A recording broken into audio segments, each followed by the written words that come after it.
জেলা কমিটির বৈঠক প্রত্যেক মাসেই হয়। জেলা কমিটির বৈঠক 1.5 মাস 2 মাসে হয়। আমি বেশ কয়েকদিন পরে জেলা কমিটির বৈঠকে এলাম। মেদিনীপুর বিধানসভার উপনির্বাচনের ফলাফল নিয়ে কোনো আলোচনা হচ্ছে? জেলা কমিটিতে আলোচনা হচ্ছে, তারপর তারা রিপোর্ট দেবে। আমরা যে 6টি কেন্দ্রে উপনির্বাচন হয়েছে সেখানকার জেলা কমিটি সেই বিধানসভা কেন্দ্রে যারা কাজ করেছে তাদের অভিজ্ঞতা জেলা কমিটি করে আমাদের কাছে পাঠাবে। আমরা ডিসেম্বর মাসের শেষে আমাদের রাজ্য কমিটি বৈঠক আছে, সেখানে পর্যালোচনা করব। ওয়াকফ বিল প্রত্যাহারের দাবি জানিয়েছেন মুখ্যমন্ত্রী। বিধানসভায় জোর সওয়াল করেছেন। তিনি বলেছেন আইন হলে ওয়াকফ সম্পত্তি ধ্বংস হয়ে যাবে। হঠাৎ ওটা মনে পড়লো ওয়াকফ সম্পত্তি।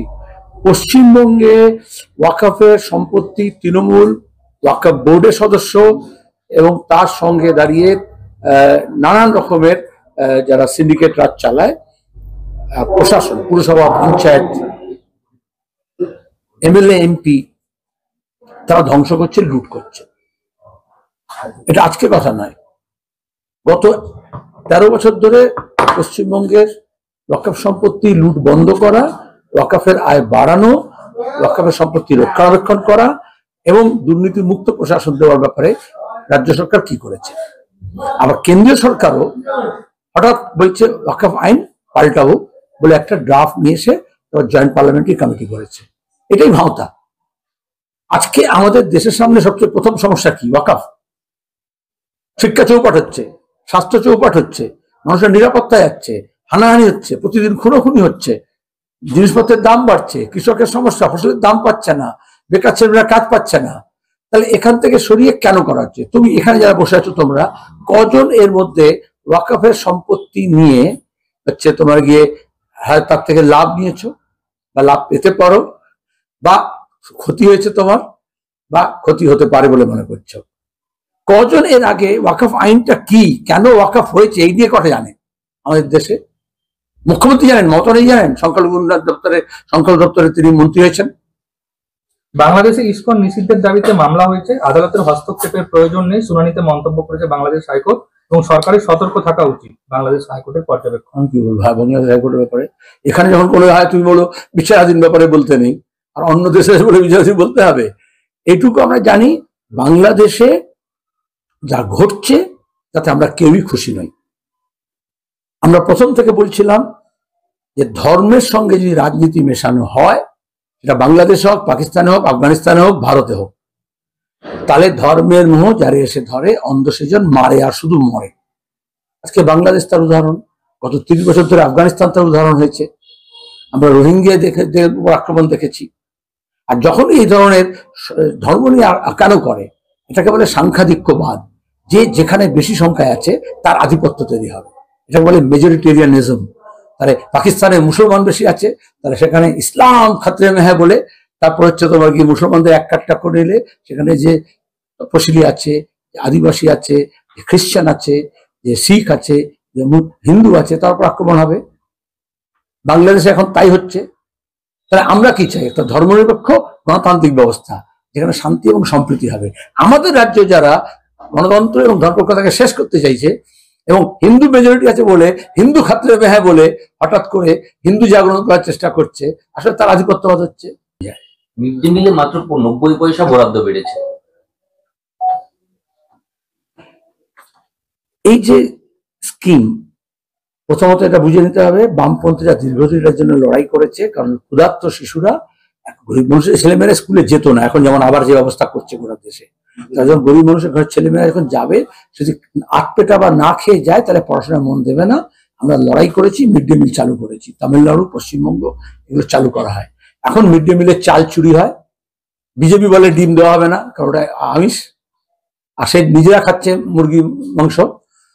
আর এখানে দাঁড়িয়ে ভোটের সময় বলে সয়াবিন দেব, আর তারপরে আবার হচ্ছে তোমার কি ছেলে মেয়েদেরকে আটপেটা খাওয়ানো হয়, আর সে খাবার চুরি হচ্ছে। এই যে 15 পয়সার তামাশা, জিনিসপত্রের দাম কি, শাক সবজির দাম কি, ডিমের দাম কি। যখন মিটিং হয় এখানে ডিএমএ অফিসে হোক, মমতা ব্যানার্জির প্রশাসনিক বৈঠক হোক, আর মন্ত্রিসভার বৈঠক হোক, আর যখন দলীয় বৈঠক হয়, তখন দাঁড়িয়ে যে খাওয়া দাওয়া হয়, যে মেনু হয়, তোমরা মাঝে মাঝে লেখো অমিত শাহ যখন আদিবাসীর বাড়িতে এসে যখন খায়, যেরকম দেখানোর মতোই হোক, বা মমতা যেরকম ভোজন দেয় বুদ্ধিজীবীদের মিটিং করে যে মেনু তোমরা ছাপো, আর তার সঙ্গে মিড ডে মিল, তার কি আসলে এই যে গরিবের ঘরের ছেলে মেয়েদেরকে মেরে ফেলার চেষ্টা করা হচ্ছে। শিক্ষা না দিয়ে, স্কুল বন্ধ করে দিয়ে মিড ডে মিল খাবার হোক, বই হোক, খাতা হোক, পরীক্ষা হোক, সব ব্যাপারে দুর্নীতি করে। এলাকায় যান আমি না দুর্নীতির কথা বললাম তো অসুবিধা করে মনে করলো কেন?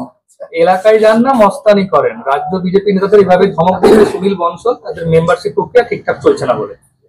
আচ্ছা, বাংলার রাজনীতির কি দুরবস্থা বলো তো? তুমি তাকে জানতে সুনীল বনসালকে? কোন বনসালকে জানতে? এরা বাংলার যে সংস্কৃতি, যে শিল্প ভাবনা, যে রাজনৈতিক ভাবনা, যে রাজনৈতিক ইতিহাস পরিচয়, এসবটাকে ছাড়ে বংশে নির্বংশ করেছে।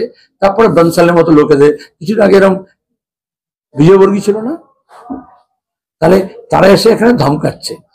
ওই থ্রেড কালচার, ভেতরে হোক বা বাইরে হোক। তাহলে আমাদের নিজস্ব যে চিন্তা, চেতনা, বুদ্ধি, এগুলো আমরা জমা দিয়েছি অন্যের কাছে। এটা বাঙালি না, এটা বাংলা সংস্কৃতি না। আগে বলা হতো বাংলা যা ভাবে ভারত তাই ভাবে, পরে। আর এখন বলা হচ্ছে বাকিরা এসে এখানে শিখিয়ে দেবে বাংলায় কি করতে হবে। আর আমি কোনো জাতিবাদী কথা বলি না, কিন্তু কেউ কেউ এখানে এই পক্ষ ওই পক্ষ বলে লড়াই করে, তামাশা দেখায়, কিন্তু আদতে আমাদের ভাবনা, স্বাধীন সক্রিয়তা নষ্ট হচ্ছে। শুভেন্দু অধিকারী আজকে এক্সাম্পল একটা প্রচার দিয়েছেন যে তৃণমূলকে যে মামাটি মানুষের ম্যানশন বলা হয়, কিন্তু যেভাবে হাই রাইজ বা পার্টি অফিস উঠছে, প্রাইভেট জেট হচ্ছে, এই বিষয়টাকে নিয়ে খোঁচা দিয়েছেন, কি বলবেন? কত বছরের বুদ্ধি কার যেন? 80 বছরের বুদ্ধি। ঠিক আছে, ধন্যবাদ। আমি বলবো না, কাউকে পেশা ধরে আমি বলবো না। এখন বুদ্ধি হয়েছে বলে মনে হচ্ছে না। তাহলে কেউ নিজের উপরে আকাশে নিজের মা মুখ তুলে উপরে থুতু ফেলে, তার নিজের গাড়িতে পড়বে। মামাটি মানুষ কে বলেছে? মেনশন কে তৈরি করেছে? তোমাদের কাছে তুমি শিখেছো কার কাছ থেকে? ধন্যবাদ। স্বাস্থ্যসাথী কার্ডের অপব্যবহার নিয়ে কড়া পদক্ষেপ নিতে চলেছে মুখ্যমন্ত্রী, বিধানসভায় নিজেই ঘোষণা করেছে এবং চিকিৎসকদের ভূমিকা নিয়ে প্রশ্ন তুলেছে, বলছে ডিপার্টমেন্টাল ইনকোয়ারি। এই মুখ্যমন্ত্রী কথায় পাত্তা দেয় তোমরা ছাড়া? বকটুয়ে যখন তৃণমূলকে পুড়িয়ে মেরেছিল, ডিজি পুলিশকে সামনে রেখে মমতা ব্যানার্জি বলেছিলেন যত বেআইনি অস্ত্র আছে, যত বেআইনি অস্ত্র কারখানা আছে, যত বোমা কারখানা আছে, সেগুলো সব রেড করে ধরুন। তারপর দেখা গেল তৃণমূলকে সুপারি দিচ্ছে, অস্ত্র ধরা পড়ছে, খুন করছে। যখনই তোমাদের এখানেই পিংলা থেকে আরম্ভ করে সর্বত্র যখনই কোনো বোমার কারখানা বা বিস্ফোরণ হয়েছে, তখন মুখ্যমন্ত্রী বলেছেন বিয়ের সিজন, এটা হচ্ছে বাজি তৈরি হচ্ছিল। তুমি তো নিজেই এই যত রকমের দুর্নীতি আছে তার তো উনি হচ্ছেন ফাউন্টেন হেড। সেখান থেকে হচ্ছে গঙ্গোত্রী থেকে যেমন যমুনা বেরোয়, সেরকম মমতা ব্যানার্জি আর তার ভাইপোর কালীঘাটের বাড়ি থেকে এই দুর্নীতির স্রোত বেরোচ্ছে। সোনার অলংকার মানে আভিজাত্যের অহংকার, চির বিশ্বস্ত, চির নতুন।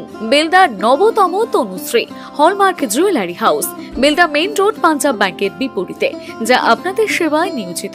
আপনি এখানে পাবেন 100% সোনা, রূপো ও ডায়মন্ড জুয়েলারির আধুনিক নিত্য নতুন ডিজাইনের সমস্ত গহনা। সব পছন্দের সেরা কালেকশনের গহনা পাওয়া যায়। Tanushree hallmark jewellery house, Belda main road, Punjab ব্যাংকের বিপরীতে। যোগাযোগ 9999339860 অথবা 9999349860। বিশেষ দ্রষ্টব্য, আমাদের এখানে গহনার মজুরিতে 10% ছাড় দেওয়া হয় এবং পুরনো হলমার্ক সোনার পরিবর্তে নতুন গহনা কেনার সময় কোনো খাত বাদ দেওয়া হয় না। Tanushree hallmark jewellery house, Belda main road, Punjab ব্যাংকের বিপরীতে।